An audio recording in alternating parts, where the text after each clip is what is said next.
Sabtu yang lalu saya mendampingi Kapilah Banten menerima Piala Juara Umum MTQ Nasional di Nusa Tenggara Barat. Ini kepada kita semua setelah bertahun-tahun menjadi spesialis karakter. Ini tentu saja keberhasilan kita semua, keberhasilan Kapilah MTQ Banten, keberhasilan para guru-guru ngaji, keberhasilan para kiai yang mendidik umat dalam suku. Ini akumulasi keberhasilan kita menunjukkan bahwa umat Islam di Banten bisa memperlihatkan prestasi. Terlebih setelah bulan Ramadan lalu, Banten menjadi sorotan dalam kasus Saidi. Juara MTQ adalah kebahagiaan kita yang kepada Allah. Sebagai gubernur, saya ucapkan terima kasih sebesar-besarnya. Ini kado ulang tahun terbaik yang pernah saya peroleh. Ulang tahun, ya ulang tahun saya sebagai gubernur Banten, karena saya dilantik menjadi gubernur Banten definitif pada tanggal 12 Agustus 2015. Bapak dan Ibu hadirin yang saya banggakan, cita-cita saya sederhana.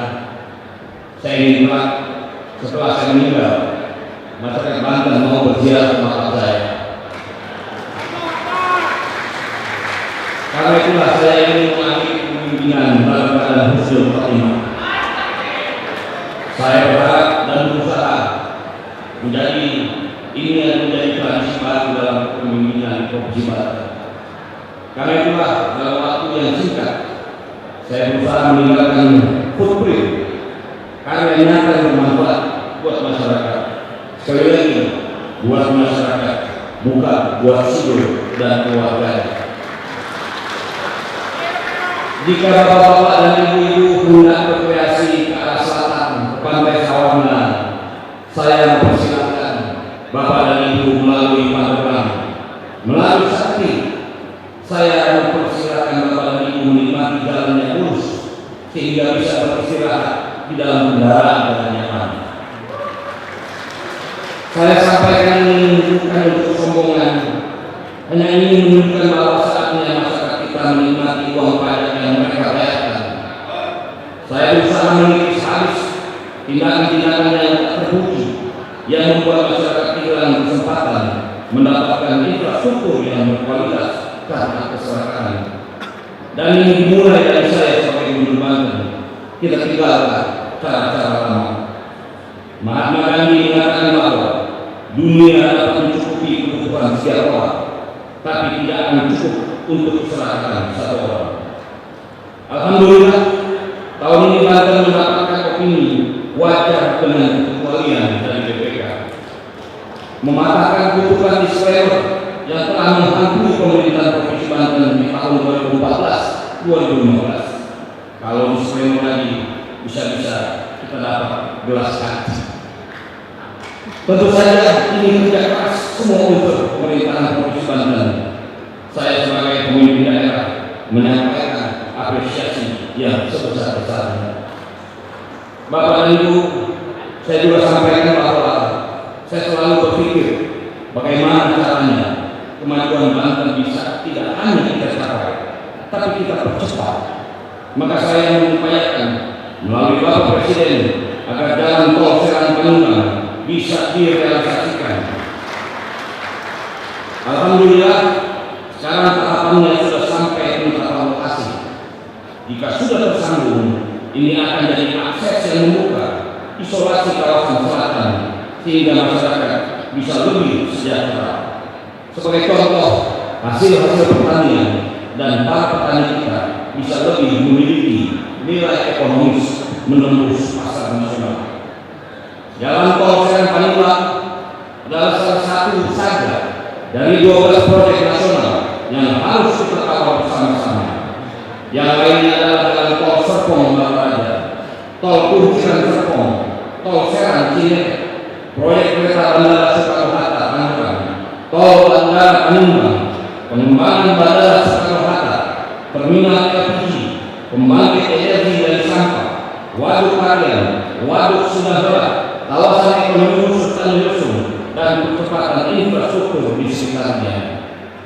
Bapak dan Ibu semua, tentu saja infrastruktur saja tidak cukup. Kita perlu membangun manusia. Alhamdulillah, rilis BPS pada tanggal 1 Juli 2015 menyatakan bahwa pada tahun 2015 IPM Banten telah mencapai 70,27%, meningkat dari tahun sebelumnya yang hanya 69,89%. IPM Banten jauh lebih baik dibandingkan Jawa Barat dengan 69,50%, Jawa Tengah 69,49%, dan Jawa Timur 68,95%. Berarti status pembangunan manusia Banten meningkat dari sedang menjadi tinggi. Bapak dan Ibu, jika pada 120 tahun yang lalu di tanah Cilegon ini terjadi peristiwa bersejarah Geger Cilegon yang merupakan perlawanan terhadap penjajah dan dilihati oleh ajaran Islam, maka pertemuan kita seharusnya menjadi Geger Cilegon kedua. Namun kursus kita saat ini adalah kemiskinan, ketertinggalan, dan kebodohan. Kita harus melanjutkan jihad yang sudah dilakukan oleh Kiai Wasit dengan mewujudkan kesejahteraan rakyat, menunaikan amanah yang diberikan oleh masyarakat, mengembalikan pajak yang diberikan rakyat dalam bentuk infrastruktur yang layak. Rakyat Banten sudah lama menderita, sudah saatnya Banten bangkit, bangun dari keterpurukan, mewujudkan janji-janji pembentukan Provinsi Banten. Akhirul kalam, pada kesempatan yang mulia ini, di hadapan para kesepuhan tokoh-tokoh Banten yang tak sakit, saya atas nama pemerintah Provinsi Banten sangat menyambut baik Kongres Rakyat Banten ini. Semoga pada silaturahim pemikiran ini dapat memastikan kecerdasan intelektual melalui rekomendasi yang insya Allah didapatkan nanti. Saya akan membacanya dengan seksama, dan saya yakin hasil rekomendasi dari pertemuan ini adalah sumbangsi pemikiran yang sangat berharga untuk masa depan Banten. Akhirnya, dengan izin Bapak Ketua DPR dan mengucapkan Bismillahirrahmanirrahim, Kongres Rakyat Banten tahun 2016 secara resmi saya nyatakan dibuka. Terima kasih. Demikian saya. Assalamualaikum warahmatullahi wabarakatuh.